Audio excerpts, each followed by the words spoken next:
때로 하나님께서는 공의로운 의로운 분이시기 때문에 자기의 택한 백성이라도 범죄하고 불순종하면 하나님께서 또한 진노하시고, 그리고 하나님께서 또한 노하셨기 때문에 징계도 내리시기도 합니다. 그럼에도 불구하고 하나님은 13절 말씀에 보면 은혜로우시고 자비로우시고 노하기를 더디하시고 또한 인애가 크시다 그랬습니다. 그래서 하나님은 뜻을 돌이켜 재앙을 내리지 않는 분이다 라고 말합니다. 어떨 때? 백성이 회개하고 돌아올 때 하나님은 자기의 마음을 돌이키신다 라는 것입니다. 그래서 이제라도 금식하고, 우리가 금식이라는 것은 왜 금식하겠습니까? 음식을 먹는 즐거움조차도 하나님 앞에서 다 내려놓는다는 거죠. 왜냐하면 우리들 속에 있는 나 자신의 죄 때문에 그런 거예요.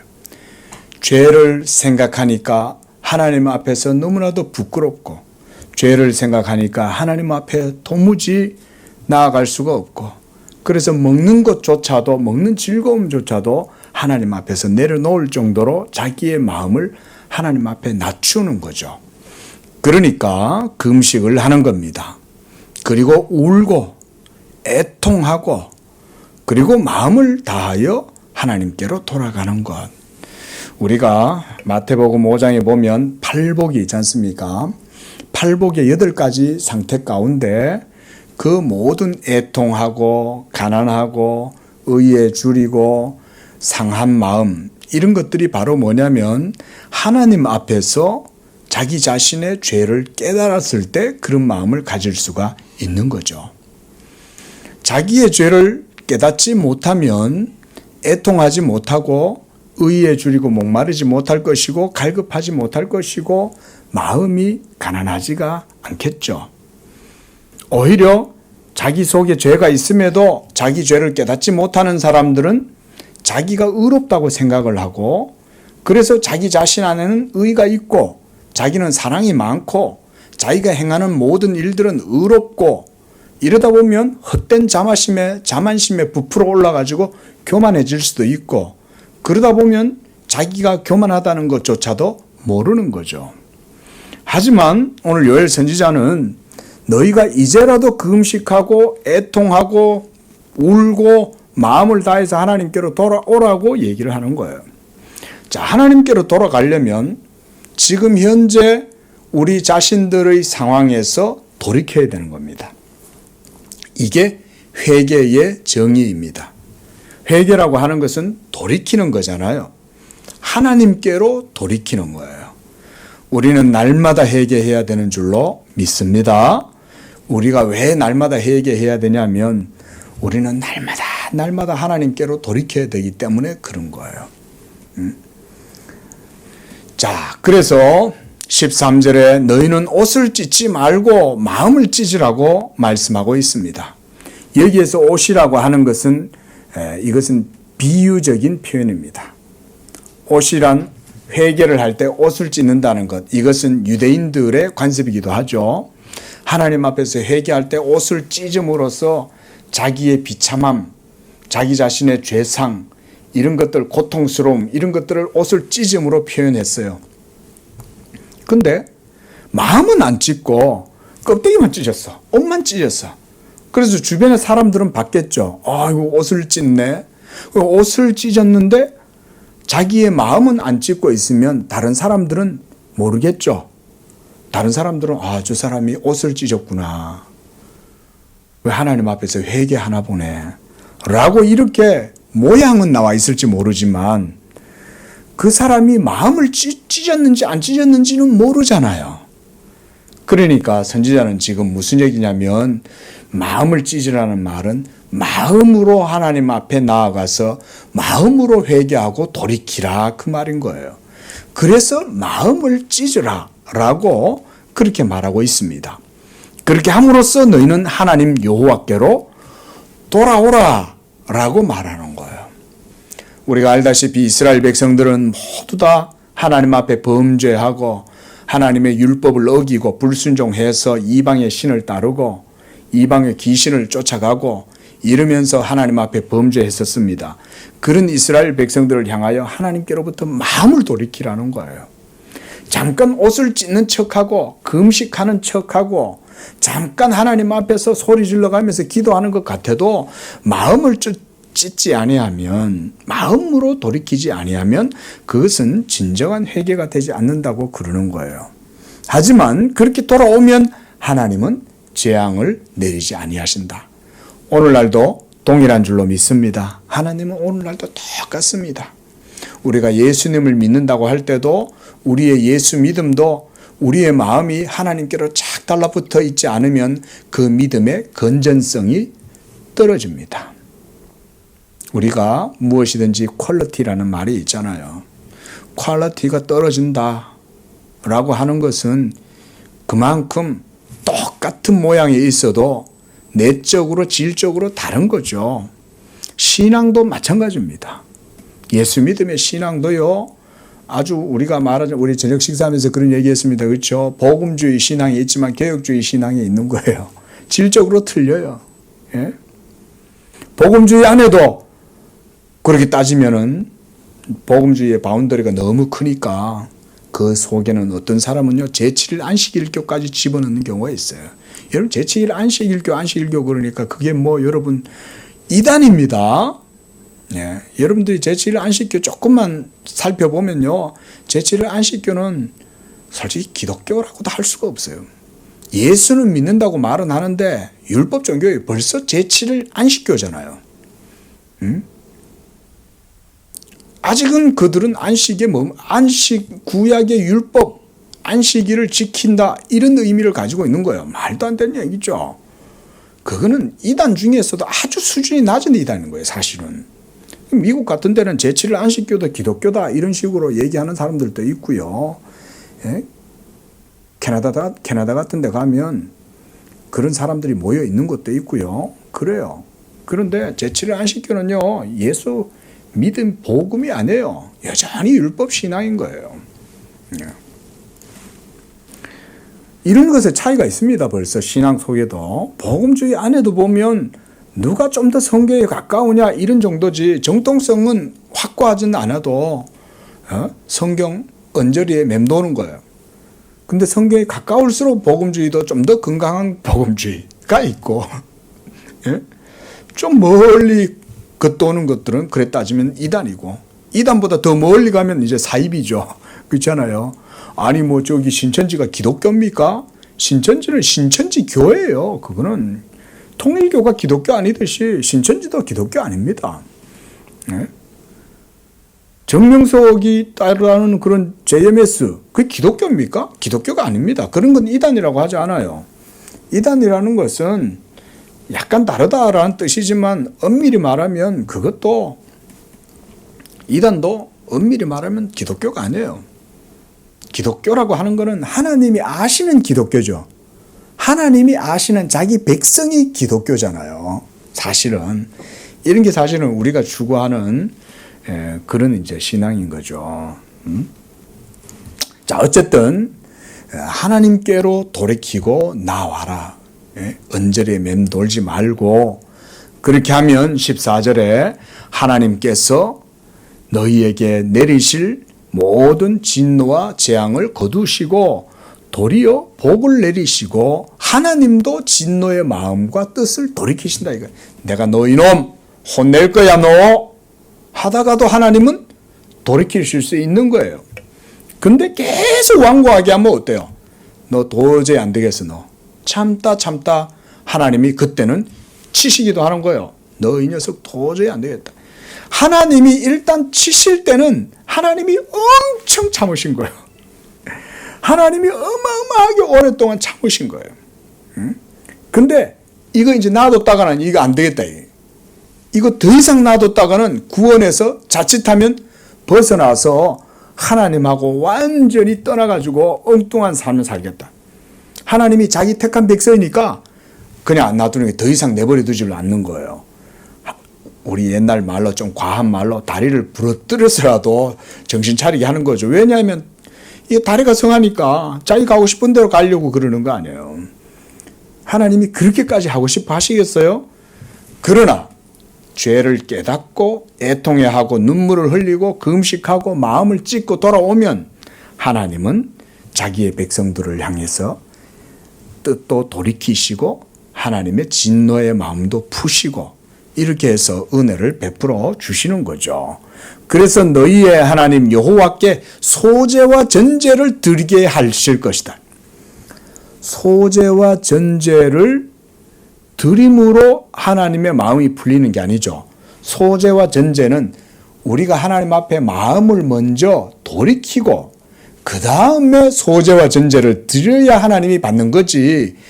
마음은 하나님 앞에서 엉망진창인데 소제와 전제를 먼저 드린다고 하나님이 그걸 받으시겠냐 이거죠. 여기에서도 그 말씀이에요. 하나님이 너희의 소제와 전제를 너희가 드리도록 해주시지 않겠냐. 그 말은 죄를 돌이키고 마음을 돌이키면 하나님께서 은혜를 베풀어 주셔서 하나님 앞에 온전한 제사를 드리게 하실 것이다 라고 하는 의미입니다. 자, 오늘은 이런 회개에 대한 내용이에요. 이런 말씀들을 가지고 우리가 16절의 내용을 한번 보시기를 바랍니다. 기독교 강요 우리 148쪽 16절입니다. 지금 우리가 회개에 대해서 칼빈이 얘기하는 이유 가운데 하나가 뭐냐면 믿음을 말하면서 지금 이 얘기를 하고 있는 거예요. 그래서 지금 3장의 타이틀이 우리는 믿음으로 중생됨 그리고 회개 그랬어요. 믿음의 삶 속에는 항상 이 회개가 동반됩니다. 예수를 믿었으면 그 다음부터 회개 안 해도 돼. 구원파들이죠. 아닙니다. 우리는 날마다 하나님 앞에서 그리스도의 십자가를 짊어지고 자기 십자가를 짊어지고 그리스도를 따라가요. 내 죄를 회개하지 않는데 그리스도의 구속의 은혜, 죄사함의 은혜를 고백할 수 있습니까? 맞죠? 예수님의 죄사함의 은혜를 생각한다면 당연히 내 죄를 생각할 것이고 내 자신을 돌아본다면 내 자신 속에 있는 죄를 고백하지 않을 수가 없잖아요. 내 죄를 고백해야 그리스도의 은혜가 내게 효력을 미칠 거 아니에요. 내가 죄사함에 대한 은혜를 구하지도 않는데 그리스도의 은총이 내게 임하겠냐 이거죠. 그게 바로 우리 믿음의 삶인 거예요. 예수 믿음의 삶. 자, 그 얘기입니다. 이제 우리는 회개의 열매들이 무엇인지 이해할 수 있다. 곧 하나님을 향한 경건과 사람들을 향한 사랑의 의무들 그리고 이 세상 삶 전체 가운데에서 거룩함과 순수함이 회개의 열매들이다. 왜냐하면 예수를 믿었으니까. 그렇죠? 그래서 회개의 열매 그 위에 가능하시면 예수 믿음 이렇게 한번 적어놔 보십시오. 예수를 믿는다는 것 자체는 벌써 내가 이전의 모든 삶의 방식, 가치관 그런 것에서 돌이킨다는 말이잖아요. 돌이키니까 이제는 하나님을 향하게 되는 거죠. 하나님을 향하니까 경건과 사람을 향한 사랑의 의무를 하게 되는 거고 그리고 삶의 전체 영역 속에서 거룩함과 순수함을 따르는 거죠. 거룩함과 순수함을 따르지 않는다는 말은 내가 하나님께 제대로 돌아서지 않는다는 말이잖아요. 요컨대 하나님의 법을 규범으로 삼아 자기의 삶에 대한 질문을 던지는데 더 많은 열의를 쏟는 사람일수록 자기의 회개에 대한 더욱 확실한 표징들을 보여줄 것이다. 자, 요런 거는 줄을 그으십시오. 하나님의 법을 따라서 신앙의 규범을 삼는 사람, 신앙의 모든 가치 기준을 하나님의 법, 그것을 따라서 삶을 살아가는 사람, 당연하게 그 사람은 회개에 대한 표징을 드러낼 수밖에 없잖아요. 그러므로 성령은 우리를 권고하셔서 회개에 이르게 하심에 있어서 자주 어떤 때는 율법의 가르침들 각각을 어떤 때는 두 번째 판, 그러니까 제5계명에서부터 10계명 얘기입니다. 두 번째 판, 그 의무들을 환기시킨다. 그러나 다른 본문들에서 성령은 먼저 우리 마음의 원천에 도사리고 있는 불교를 저주하신 후에 신실한 회개를 권하는 외적 증언들로 나아가신다. 여러분들의 마음의 원천에 도사리고 있는 불결이 뭡니까? 죄성이죠. 그렇죠? 우리가 지금까지 기독교 강요를 보면서 칼빈은 불의함, 악이 뭐라고 했습니까? 우리 마음 속에 있는 죄성 자체를 악이라고 그랬죠. 그렇죠? 우리가 죄악이라고 할 때 이것은요, 성경적으로 우리가 죄악이라는 개념 자체는 행동으로 실천적으로 이게 실천적으로 외향적으로 드러나야 죄악이 아니죠. 이미 죄와 악은 우리 마음 속에 있는 본성에서 벌써 죄악이 있는 거죠. 그렇죠? 그래서 예수님께서 산상수훈에서 율법의 해석을 그렇게 해주셨죠. 그렇죠? 율법 해석이 어느 정도까지 율법을 해석합니까? 예수님은 여인을 보고 음욕을 품는 자마다 간음했다. 미워하면 살인했다. 여러분, 그럼 그렇게 적용하면 우리가 살인 안 할 수 있습니까? 음란죄 7계명 안 저지를 자신 있습니까? 탐심은 우상숭배다. 여러분, 우상숭배 안 할 자신이 있습니까? 여러분 속에 탐심 없어요? 있죠. 명예욕도 그래 따지면 우상숭배입니다. 남한테 인정받고 싶어하고 다른 사람보다 높아지고 싶어하는 그런 마음의 경향성, 그런 것 자체가 말하자면 그런 성향, 그런 것 자체가 벌써 성경은 죄악이라고 그러는 거예요. 이걸 깨달아야, 이렇게 이해해야 바르게 성경적으로 이해하는 겁니다. 그러나 많은 사람들이 오해하는 게 뭐냐면, 나 죄 없어. 왜냐하면 나 성추행 안 했거든. 예? 나 다른 사람 안 죽였거든. 나 다른 사람 물건 절도 안 했거든. 그러니까 나는 도둑질도 안 했고, 나 다른 사람한테 간음도 안 행했고, 나는 다른 사람 살인도 안 했어. 그런 사람들은 이런 식으로 생각을 하는 거예요. 행동으로 나와야 그게 죄고 그게 악이다라고 생각하지만 성경에서 율법 정신은 그게 아니죠. 예수님의 율법 해석은, 예수 그리스도의 율법 해석은 그게 아니에요. 마음의 중심을 하나님이 보시기 때문에 이미 마음으로 죄를 지으면 벌써 그 사람 마음 속에 벌써 그 죄가 있는 거예요. 예수님은 여기까지 합니다, 여러분. 이거 잘 기억하십시오. 예? 자, 이건 뭐 더 이상 다른 설명도 많지만 제가 그냥 넘어가겠습니다. 자, 그래서 여러분들의 마음에 도사리고 있는 불교를 저주하신 후에 신실한 회개를 권하는 신실한 회개. 이 신실한 회개란 어떤 걸까요? 내 마음에 있는 이 본성 속에 자리하고 있는 불결한 이 죄로 인해서 자기 자신 스스로가 애통하는 거죠. 그게 바로 마태복음 5장 3절부터 나오는 말하자면 팔복이 그런 복인 거예요. 이걸 깨닫는 사람이 뭐가 있다? 복이 있다는 거예요. 예. 이걸 깨닫는 사람이 복이 있다는 거예요. 예? 복이 있다는 얘기는, 복 있는 사람이란 말은 바로 율법 앞에서 자기 자신 속에 이름 하나님이 저주하시고 진노하시는 그 불결한 죄성이 있다는 것을 인식하고, 또 인식할 뿐만 아니라 그것으로 하나님 앞에서 비참하고 통탄하고 애통하고, 여기 보면 아까 우리 요엘서에서 눈물을 흘리고 금식하고 마음을 찢고 그렇게 하는 거죠. 예?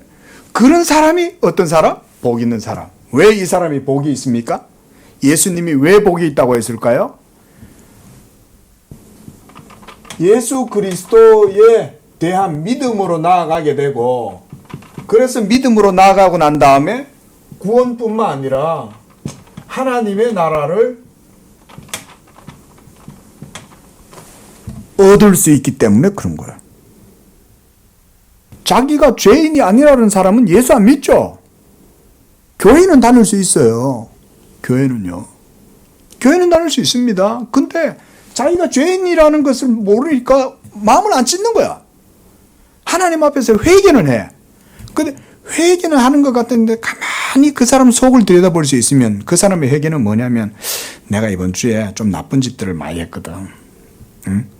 남들 앞에서 잘난 척도 하고 거짓말도 치고, 내가 자기의 도덕적 기준, 자기의 가치관의 기준으로 봤을 때 좀 양심이 찔리거든. 여러분, 그 정도는 진정한 회개라고 할 수가 없죠. 하나님 앞에서의 회개는요, 율법 앞에서의 회개입니다. 엄밀히 말하면 율법을 기준으로 회개하는 거예요. 하나님 사랑했냐? 여러분, 이번 한 주 동안 하나님 사랑하는데 전적으로 다 하셨어요? 전심으로 하나님 사랑하는 거 다 열심히 안 했으면 우리는 사실은 하나님 앞에서 게으름과 나태함을 회개해야 되는 거예요. 벌써 율법 해석은 그렇게 적용시키는 거예요. 그뿐만 아니죠. 여러분 속에 또한 헛된 것에 대한 추구가 있었습니까? 그러면 그런 것들도 하나님 앞에 회개하는 거예요. 우리는요, 생각하고 말하고 행동하면 그 자체가 다 우리 속에 있는 본성에서부터 나오는 죄를 산출할 수밖에 없어요. 예. 이런 얘기예요. 나는 곧 그리스도인의 삶을 다루면서 독자들의 눈앞에 이 산에 관한 일람표를 제출하도록 하겠다. 한번 봅시다. 나는 선지자들로부터 증언들을 모으지 않을 것이다. 선지자들은 어떤 때는 의식들로 하나님을 기쁘시게 하려는, 그러니까 외면으로죠. 외적으로, 그렇죠. 의식적으로, 외적으로 하나님을 기쁘시게 하려는 자들의 어리석음을 비웃고 그들이 단지 조롱거리에 불과하다는 사실을 보여준다. 요엘 선지자가 방금 그 얘기를 했잖아요. 너희는 옷을 찢지 말라는 거죠. 옷을 찢는 것은 외적인 나타남이잖아요. 예? 옷을 찢는 것보다 비싼 옷 찢을 필요 뭐 있어요. 차라리 옷 찢지 말고 마음을 찢으라는 거예요. 그러면 되잖아요. 꼭 마음을 찢는데 옷을 찢을 필요는 없잖아요. 하지만 옷은 찢었는데 마음은 안 찢을 수 있잖아. 중요한 건 마음인데 마음을 찢어야지.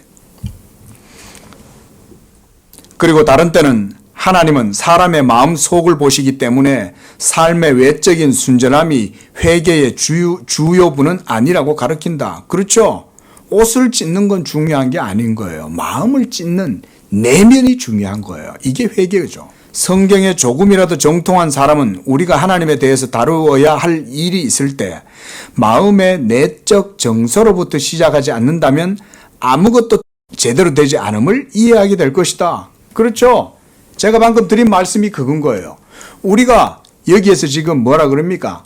하나님에 대해서 다루어야 할 일이 있을 때 마음의 내적 정서, 마음의 본질적인 것들부터 다루고 얘기를 해야 되는 거지.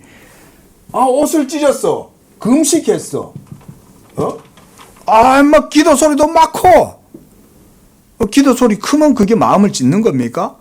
오히려 진짜 마음이 비통하고 괴로우면 오히려 기도도 못하죠. 아무 말도 못하고 있을 때가 있잖아요. 그러면 그때 하나님 앞에서는 소리 내기보다 조용히 있을 수도 있는 거죠. 중요한 건 그런 거 아닙니까?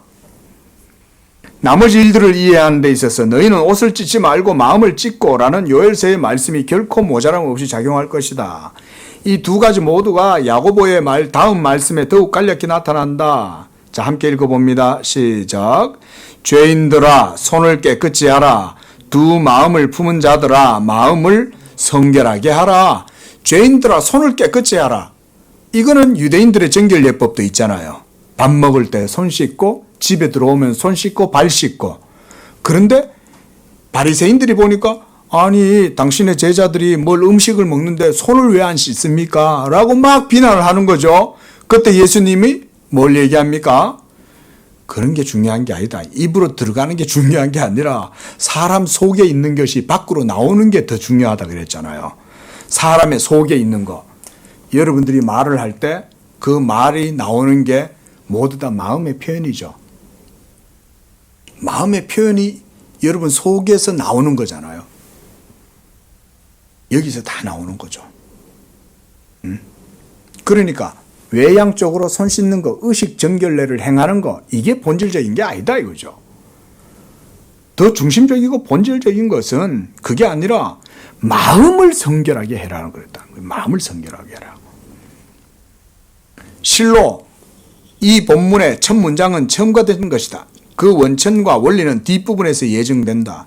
즉 자기의 마음속에 하나님께 올려드리는 제단을 세우려면 마음속에 은밀한 더러움이 먼저 제거되어야 한다는 것이다. 이거 뭐 당연한 거 아니에요. 그렇죠? 이거 상식적인 얘기죠. 이거 상식적인 얘기 아닙니까? 우리가 일상적인 삶에서도 이거 뭐 상식적인 얘기 아니에요? 예? 하물며 하나님을 섬기는 문제에 있어서는 이거는 뭐 아니 우리의 상식인데 우리한테도 상식인데 하나님을 섬김에 있어서 이건 너무나 당연한 거 아니겠냐 이거죠. 예? 이뿐 아니라 우리가 우리 자신을 낮추거나 우리 육체를 길들이기 위한 처방들로서 개인적으로 사용하는 외적인 어떤 훈련들이 있다. 때때로 금식도 필요해요.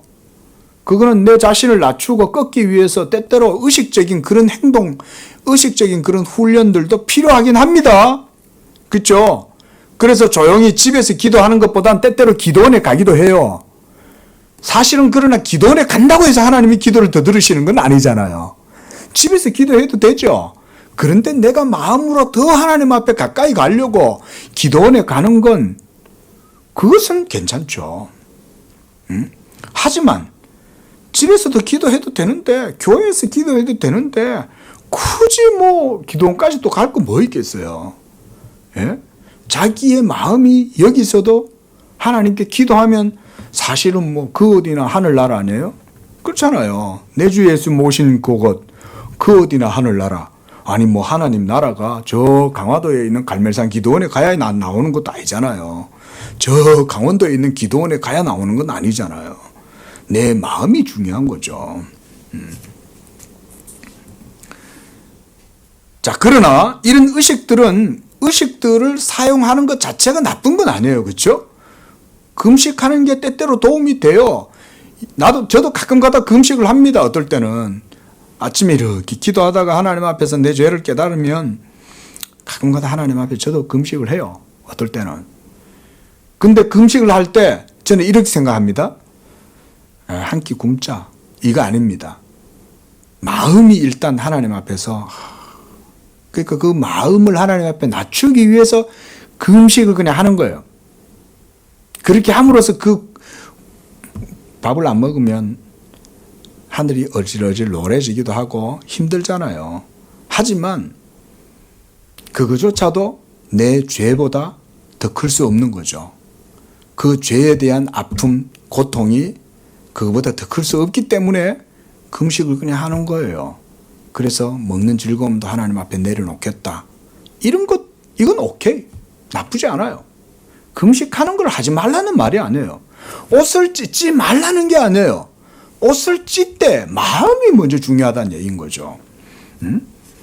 자, 이것들을 통해서 우리는 회개를 공적으로 증명하게 된다. 이것들이 바울이 전하는 징벌로부터 생겨난다. 왜냐하면 고통당하는 마음의 고요한 것들은 비탄, 신음, 눈물 가운데 있는 것, 화려함 및 어떤 종류의 호화로움으로부터 도망치는 것. 그렇죠? 즐거움으로부터 도망치는 거죠. 회개하고 슬픈데 내 죄 때문에 지금 하나님 앞에서 가난하고 메마르고 애통하는 마음을 갖고 있는데 아니 그런데 뭐 백화점에 쇼핑하러 가겠어요? 그러면 당연히 마음을 낮췄으니까 그 시간을 하지 않는 거죠. 영화 보러 갈 수 있지만 누가 나한테 공짜로 표를 주는 거야. 야, 요번에 탑건 2탄 나왔대. 보러 가자. 근데 내가 지금 회개하고 있어. 그럼 어떻게 하겠어요? 그거조차도 하나님 앞에서 내려놓는 거죠. 나 지금 하나님과 지금 심각한 문제 속에 있어. 나 이 죄의 문제 해결해야 돼. 나한테는 지금 탑건이 중요하지 않아. 이럴 수 있죠. 그렇죠? 그리고 육체의 반역이 얼마나 대단한지 경험하는 사람. 육체의 반역입니다. 여러분의 육체 속에 뭐가 있어요? 여러분들의 본성 속에 죄가 있는 거죠. 죄의 몸이잖아요. 그래서 육체의 반역이 얼마나 대단한지 사도 바울은 자기의 몸을 뭐라고 그랬습니까? 사망의 몸이라고 그랬잖아요. 사망의 몸이라는 것은 그런 겁니다. 여러분 그거를 이상하게 여기지 말아야 됩니다. 우리 양재교회 성도님들은 이제 성경 공부를 했기 때문에 여러분들이 이걸 정확히 인식해야 됩니다.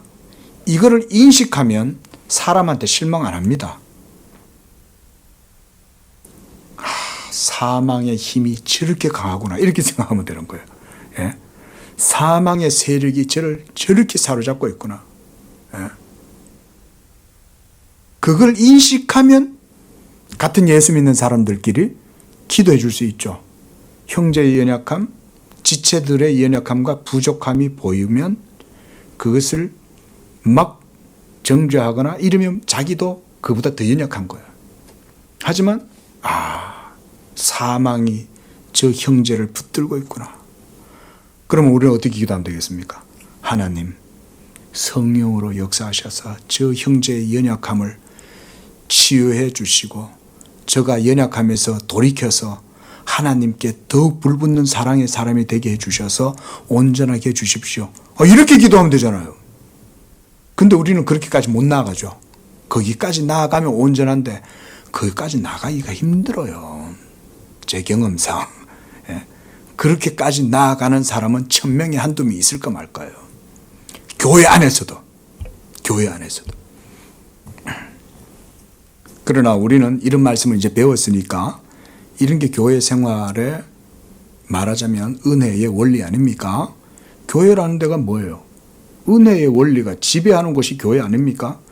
은혜의 원리가 멈추기 시작하면요, 교회는 끝입니다. 교회는 신앙 공동체잖아요. 그렇죠? 참고적으로 제가 말씀 좀 드려보겠습니다. 우리 양재교회 얘기예요. 지금 우리 양재교회는 지금 초석을 쌓고 하나하나 지금 여러분들의 벽돌을 하나하나씩 쌓으면서 기둥도 세우고 지금 우리가 틀을 다 다지고 지금 그러고 있는 과정이라고 생각하시면 됩니다. 하나님의 교회가 이 땅 가운데 세워질 때 나중에 우리가 천국 가면 주님이 뭐라 그랬어요? 너 양재교회에서 신앙생활을 했지? 하나님의 교회를 세우는데 너도 귀한 일들 감당했지? 내가 알아. 너 그때 와가지고 뭐 어떻게 하면서 했지? 그런데 교회를 위해서 늘 기도하고 하나님 나라를 위해서 네가 그래서 애쓴 거 내가 알아. 주님이 그러실 거 아니에요.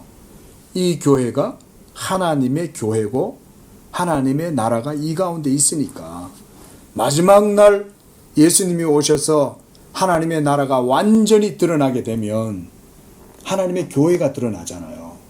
그렇죠? 하나님의 교회가 드러나게 될 때 하나님이 그런 것에서 자기 것을 찾으시는 거예요. 하나님의 것을 찾으시는 거예요. 요즘 뭐 유럽 쪽에 어마어마한 가뭄이 들어가지고 그 댐 호수 아래에 있던 고대 유적들이 많이 드러난다고 합니다. 마지막 날이 되면 그와 같이 모든 게 다 드러납니다. 그때 교회도 드러납니다. 모든 이 세상 사람들의 죄악의 모든 것들도 다 아담으로부터 시작해서 그때는 우리는 저분이 아담님이시구나 이렇게 할 거예요. 저분이 우리의 인류의 혈통의 시조구나 라고 할 거예요. 그런 것만 드러나는 게 아니라 교회도 드러납니다. 마지막 날 교회도 드러나요. 하나님 앞에서. 하나님의 교회는 모두 다 이제 구원받겠죠. 하나님의 교회가 구원받는 거잖아요. 자, 여러분, 이 교회가 지상에 있을 때는 교회는 은혜의 원리입니다. 이 은혜의 원리가 계속해서 교회 가운데 지배하기 위해서는 목사가 계속 복음을 선포해야 되는 거예요. 복음 이외에 다른 것들은 교회를 유지할 수가 없어요. 우리 성도님들이 복음을 전하면 복음을 어떻게 해요? 복음이 전해지면 복음을 어떻게 해요? 듣죠. 이게 중요하다 그랬잖아요. 복음을 전하고 그 다음 듣고 믿죠. 그렇죠?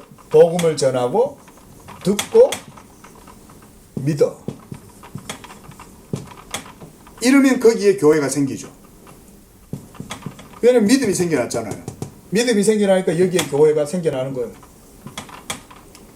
이렇게 생겨난 교회는 은혜의 원리를 따라서 지상에서 무럭무럭 자라가는 거예요. 조금씩 자라가는 거예요. 지금 우리 양재교회 이제 3살 지났죠. 우리 양재교회도 조금씩 이제 자라가는 거예요. 하나님의 말씀이 우리 양재 교회에 한마디로 이런 초석으로 점점 이루어져 가는 거예요. 이 땅에 있는 교회는 이렇게 이루어지는 겁니다. 우리 양재교회뿐만 아니라 이 땅에 있는 모든 교회들은 다 복음이 먼저 전해지고 이 복음을 듣고 믿는 자들이 모여서 신앙 고백을 할 때 거기에 뭐가 생겨납니까? 교회가 생겨나죠. 그래서 주는 그리스도시요 살아계신 하나님의 아들입니다 라고 시몬 베드로가 예수님께 고백했을 때 내가 이 반석 위에 내 교회를 세우리라 그랬잖아요. 그 교회가 세워질 때 믿음의 고백 가운데 교회가 세워지는 거예요. 우리 양재 교회가 부흥하고 성장하는 비결, 저는 그런 데서 성경적 원리를 찾아요. 개척교회의 부흥과 성장의 원리, 저는 다른 데 있지 않다고 봅니다. 물론 다른 부가적인 방법들도 의식들도 중요하긴 해요. 노력도 해야 돼요. 전도도 해야 되고 또 나가서 휴지도 돌리고 전도 물품도 돌리기도 하고 전도지도 돌리기도 하고 뭐 그런 것들도 저는 필요치 않다고는 안 봅니다. 하지만 본질적인 건 이거예요. 먼저 복음이 전해져야 그걸 들을 거 아니에요.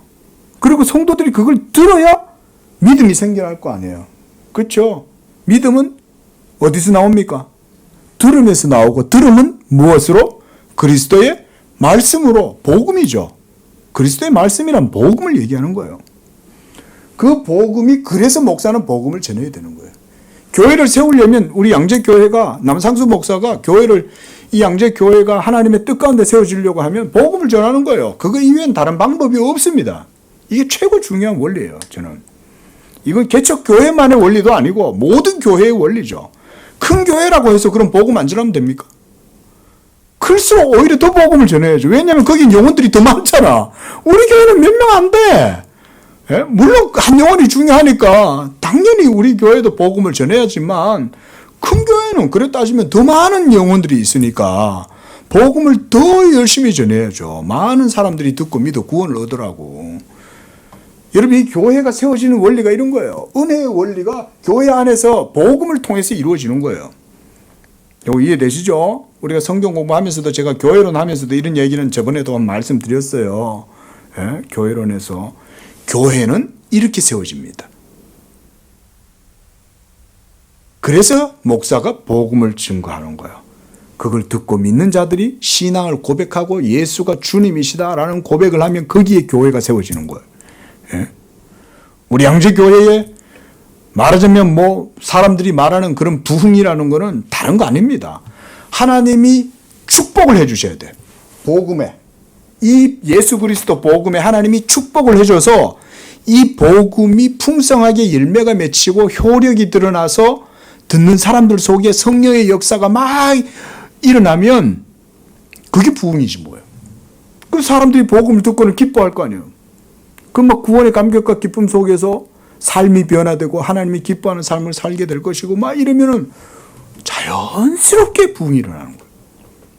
저는 아직은 우리가 이 정도까지도 나는 부족하다고 봅니다. 제 자신부터 시작해서 우리 교회가 이런 걸 위해서 더 기도해야 되는 거예요. 이런 게 가장 이상적인 성경적 원리입니다. 그게 바로 은혜가 지배하는 교회인 거예요. 그러니까 이런 믿음의 원리, 이런 은혜의 원리 간단하죠? 어렵지 않죠? 제가 이거 무슨 어려운 신학 얘기하는 게 아니잖아요. 간단하잖아요. 당연한 거 아닙니까? 교회가 예수 안 믿으면 그게 교회예요? 가장 기초잖아요. 예수 믿는 거기에 신앙 고백이 있고 그럼 거기가 바로 모인 사람들 몇몇이라도 그게 바로 교회다 라고 되는 거죠. 예수 복음이 전해져야 되는 거예요. 응? 그리고 그것이 바로 영적인 하나님 나라의 원리가 그 자체 속에 있는 거예요. 그래서 복음으로 복음이 이루어지는 겁니다. 응? 그 속에서 이젠 믿음으로 믿음에 이르게 하는 이런 역사가 나타나는 거예요. 자, 회개의 열매들을 논하면서 이런 종류의 훈련들을 자주 상기시키지만 결코 그 훈련들 가운데 회개의 힘을 포함시키지는 않는다. 그럼에도 불구하고 내가 보기에 확실히 그들은 그 훈련들을 도에 넘치도록 강조하고 있다. 내가 나의 경험에서 비롯된 생각을 말한다 해도 독자들은 너그럽게 봐줄 것이다. 만약 누군가 이 사안을 사립게 헤아린다면 내가 소망하건대 그는 그들이 두 가지 점에서 지나치다는 나의 주장에 동의하게 될 것이다. 첫째, 그들은 저 육체의 훈육을 지나치게 강요하고 과도한 찬사를 더하여 권함으로써 결과적으로 일반 사람들이 한층 더한 열의를 갖고 그것을 받아들이게 하였다. 그러나 마땅히 권해야 할 훨씬 더 중요한 것들은 어느 모로 보아 희미하게 하였다. 자, 무슨 말이냐면요. 너무 회개에 대한 의식만 강조했다 이 말인 거예요. 왜 그럴 수 있잖아요. 의식을 강조하다가 본질은 놓치는 거예요. 그래서 외적인 의식들을 행함으로써 그것이 마치 회개하는 것인 양 드러내 보이게 하지만 그러나 그것은 사실은 너무 강조하다 보면 본질을 강조하지 못한다. 둘째, 징벌을 부과함에 있어서 그들은 교회의 온유함이 요구하는 것보다 훨씬 더 엄격하였다. 자, 이제 17절. 회개의 본질은 금식과 우는 것에 있지 않음. 어떤 사람들은 성경의 여러 구절들, 특히 요엘 선지자가 전한 말씀이 우는 것과 금식하는 것과 죄에 대해서 자주 상기시키므로 이를 듣고 회개가 주로 금식하는 것과 우는 것으로 구성된다고 판단하게 된다. 그들의 이러한 현혹은 제거되어야 한다. 전체 마음을 여호와께로 회심하는 것과 옷을 찢지 않고 마음을 찢는 것은 회개에 고요하게 속한 것이다. 이거 제가 좀 전에도 설명드렸죠. 옷을 찢는 것보다 마음을 찢는 게 더 중요하다는 거죠. 우는 것과 금식은 회개에 영구적이거나 필연적으로 부수하는 효과들은 아니다. 그렇죠. 굳이 금식을 할 필요는 뭐 있고 굳이 옷을 찢을 필요가 뭐 있어요. 저는 그래서 웬만하면 금식은 안 하려고 해요. 우리 성도님들한테도 제가 일부러 이래 보고 특별한 일 아니면 금식하지 마세요. 제가 차라리 그냥 이렇게 말을 합니다. 왜냐하면 여러분들이 금식을 하다가 마음을 찢을 생각은 안 하고 한 끼 굶었다는 것에 만족을 한다 이 말인 거예요. 아, 내가 오늘 한 끼 굶었어. 거기에 만족하지 말라는 거죠. 그렇죠? 그러니까 그런 마음이 바르게 세워지지 않았다면 도리어 금식하지 말라고 말하는 거예요, 제가. 금식은 정말 하나님 앞에서 신중하게 해서 마음이 가다울 때 하는 거지. 그렇죠? 내가 금식해야 그게 회개가 되는 건 아니다 이 말이죠. 자, 그 밑에 보겠습니다. 그것들은 특별한 경우에만 그렇게 작용을 한다. 칼빈도 여기서 그렇게 말하죠. 특별한 경우에만 그렇게 해라. 요엘은 유대인들이 극심한 재앙으로 위협을 받게 될 것이라고 예언하여 그들이 회개할 뿐만 아니라 자기들의 슬픔을 공개적으로 표함으로써 이 옷을 찢는다는 것이 바로 그 공개적으로 표한다는 뜻이에요. 그렇게 함으로써 하나님의 진노를 미리 방비하라고 권유하였다. 범죄자가 재판관의 마음을 움직여 자비를 얻기 위해 긴 수염, 고르지 않는 머리, 곡하는 옷을 입고 베옷, 곡하는 옷은 베옷이죠. 베옷을 입고 그 앞에 자기 자신을 세우곤 했듯이 유대인들은 하나님의 심판자 앞에서 심판을 받게 되었을 때 비참한 행색 가운데 그 엄격함을 거두어 달라고 간청해야 했다. 아마 굵은 배와 재가 당시에는 더 적합했을지 몰라도 우리 중에는 여호와가 어떤 재난과 재앙으로 위협하시는 듯이 보일 때마다 우는 것과 금식하는 것이 가장 효과적으로 작용하는 적절한 방식들이 될 것이다. 자, 두 번째 문단, 그 밑에 문단 같은 취지로 오늘날 교회의 목사들도 자기 백성의 목에 파멸이 뒤르는 것을 볼 때 금식하는 것과 우는 것을 재촉하는 것은 나쁘지 않다. 죄가 있으니까. 다만 이전보다 더 마음을 기울여 깊이 창념하는 가운데 노력을 경주하면서 옷을 찢지 말고 마음을 찢으라고 이렇게 촉구를 해야 된다 이거예요. 의심할 바 없이 금식은 항상 회개와 부착되어 있는 것은 아니지만 특별히 재난의 때에 맞추어져 있다. 그리하여 그리스도는 자기를 빼앗길 날이 올 때까지 금식으로부터 자유롭다고 사도들에게 말씀하면서 회개를 애통하는 것과 관련 지으신다. 나는 지금 공식적인 금식에 대해 말하고 있다. 왜냐하면 전생애를 통해 검소함과 술에 취하지 않는 절도를 보여야 하는 경건한 사람들의 삶은 그 자체가 일종의 계속적인 금식처럼 나타날 것이기 때문이다. 자, 이건 봤으니까요. 18절. 특별한 회개와 통상적 회개. 요거는 그냥 읽겠습니다. 그럼에도 불구하고 나는 여기에 이 점을 덧붙이고자 한다. 회개라는 말이 이러한 외적 고백으로 전용될 때에는 부적절하게도 내가 설명한 그 본래적 의미를 떠나게 된다. 왜냐하면 회개는 죄과에 대한 고백이라기보다 하나님을 향한 회심, 마음을 돌이킴이죠. 그리고 형벌과 재책을 거두어 달라는 강구와 함께하기 때문이다. 따라서 베옷을 입고 죄에 앉아 회개하는 것은 하나님이 중대한 범법들로 인해 우리에게 진노하실 때 우리가 그것들을 저지른 자신에 대한 혐오를 입증하는 것에 다름 아니다. 실로 이러한 종류의 고백은 공적으로 이루어진다. 우리는 예를 들어서 니느웨 성의 사람들이 모두 다 죄에 앉고 죄를 뒤집어 쓰고 전부 다 베옷을 입고 이러면서 하나님 앞에 회개하죠. 지금 그런 얘기하고 똑같은 거예요. 실로 이런 종류의 고백은 공적으로 이루어진다. 우리는 천사들과 세상 앞에 우리 자신을 저주하고 하나님의 심판을 미리 앞당겨 본다. 이런 맥락에서 바울은 자기들의 죄에 대해 방임하는 자들의 무기력을 책망하면서 우리가 우리를 살폈으면 판단을 받지 아니하려니와 라고 말한다. 실상 항상 사람들은 우리의 회개에 대한 공공연한 목격자들 및 증인들로 삼을 필요가 있는 것은 아니다. 오히려 우리가 하나님께 사적으로 고백하는 것이야말로 참 회개의 일부로서 빠뜨릴 수 없는 것이다. 왜냐하면 우리가 기고만장해 떠버리고 있는 그리고 빛으로 드러나지 않도록 우리가 위선적으로 은폐하고 있는 죄들을 하나님이 모르는 척 해주신다는 것보다 더 이치에 맞지 않는 일은 어디에도 없기 때문이다. 우리는 날마다 짓는 죄들뿐만 아니라 더 오래전에 저지른 더 중한 범죄들이 이미 묻혀버렸다 하더라도 다시 끄집어내어 기억을 되살리며 고백해야 한다.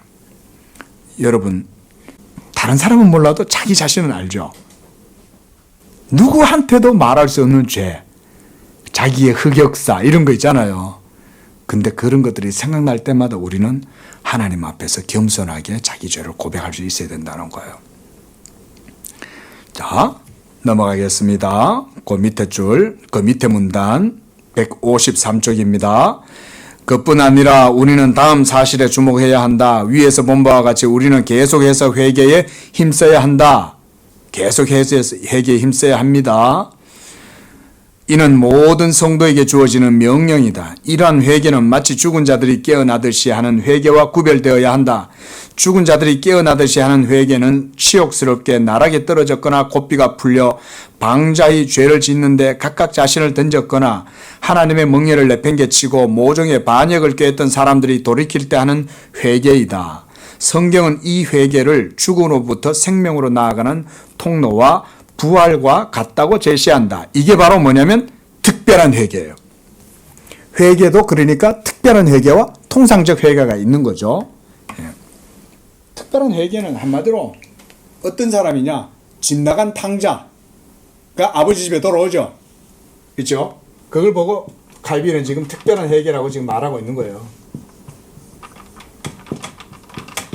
여러분들 처음 예수 믿을 때 그때 하나님 앞에 자기 죄를 자복할 때 그래서 예수 믿겠습니다 하고 내 죄를 고백할 때 그때 이제 특별한 회개죠. 그런데 예수 믿고 난 이후에 저지르는 죄들 통상적 회개라는 거예요. 자, 그 153쪽 밑에서 세 번째 줄 성경은 또한 성경은 여러 곳에서 백성이 회개를 했다고 칭하는데 그들이 우상 숭배와 다른 흉악한 범죄들로부터 돌이켰음을 의미한다. 죄인들이 더러움과 음란함과 호색함을 회개하지 아니함을 애통한다라고 한 바울의 말씀도 같은 맥락에서 읽어야 한다. 이렇듯 회개가 두 가지 구별되는데 대해서 우리는 세심한 주의를 기울여야 한다. 소수만이 회개에 이르는 부르심을 받았다고 하는 것을 듣고 이를 빌미 삼아 마치 육체를 죽임이 이제 우리와 무관하다는 듯이 여겨서는 안 된다. 그러니까 회개는 모든 사람에게 목사도 장로님들도 중직자들이고 간에 다 회개는 항상 해야 된다 이 말인 거예요. 목사라고 거기에서 예외가 없어요. 목사는 성도 아닙니까? 목사도 성도잖아요. 자, 왜냐하면 우리는 항상 사악한 욕망에 물들어 있으며 악한 것들이 반복해서 우리 안에 싹트고 있기 때문이다. 이런 게 바로 통상적 회개죠. 날마다 우리는 그리스도 앞에 나아가서 회개해야 돼요. 예. 그러므로 하나님에 대한 두려움을 빼앗기고 마귀가 치명적인 덫에 걸리게 한 어떤 사람들에게만 강요되는 특별한 회개가 본성의 타락으로 말미암아 전생에 동안 우리에게 부과되는 통상적 회개를 없이 할 수는 없다. 그 예수 믿을 때 한 번 회개했다고 끝나는 게 아니죠. 끝까지 전생에 동안 날마다 회개를 힘써야 한다. 기도하겠습니다. 자비하신 하나님 아버지, 예수 믿음 가운데 우리를 불러주셨지만 우리 속에 여전히 죄의 몸이, 죄의 힘이 역사해서 성령을 거스르고 하나님을 슬프게 하고 때때로 성령을 거슬러서 하나님 아버지, 하나님 앞에 고의로 죄를 지을 때도 우리가 얼마나 많습니까? 그러나 하나님은 자비하셔서 우리가 마음을 찢고 하나님께로 돌이키면 하나님이 다시금 우리를 향하여 은혜를 베푸시고 복을 주시고 하나님의 은혜 가운데 우리의 모든 죄를 하나님께서 용서해 주시는 줄로 믿습니다. 우리가 날마다 이 회개에 힘쓰므로 늘 그리스도의 십자가를 지고 쫓아가는 복된 우리 양재교회 성도들 되도록 도와주옵소서. 예수님의 이름으로 기도합니다. 아멘.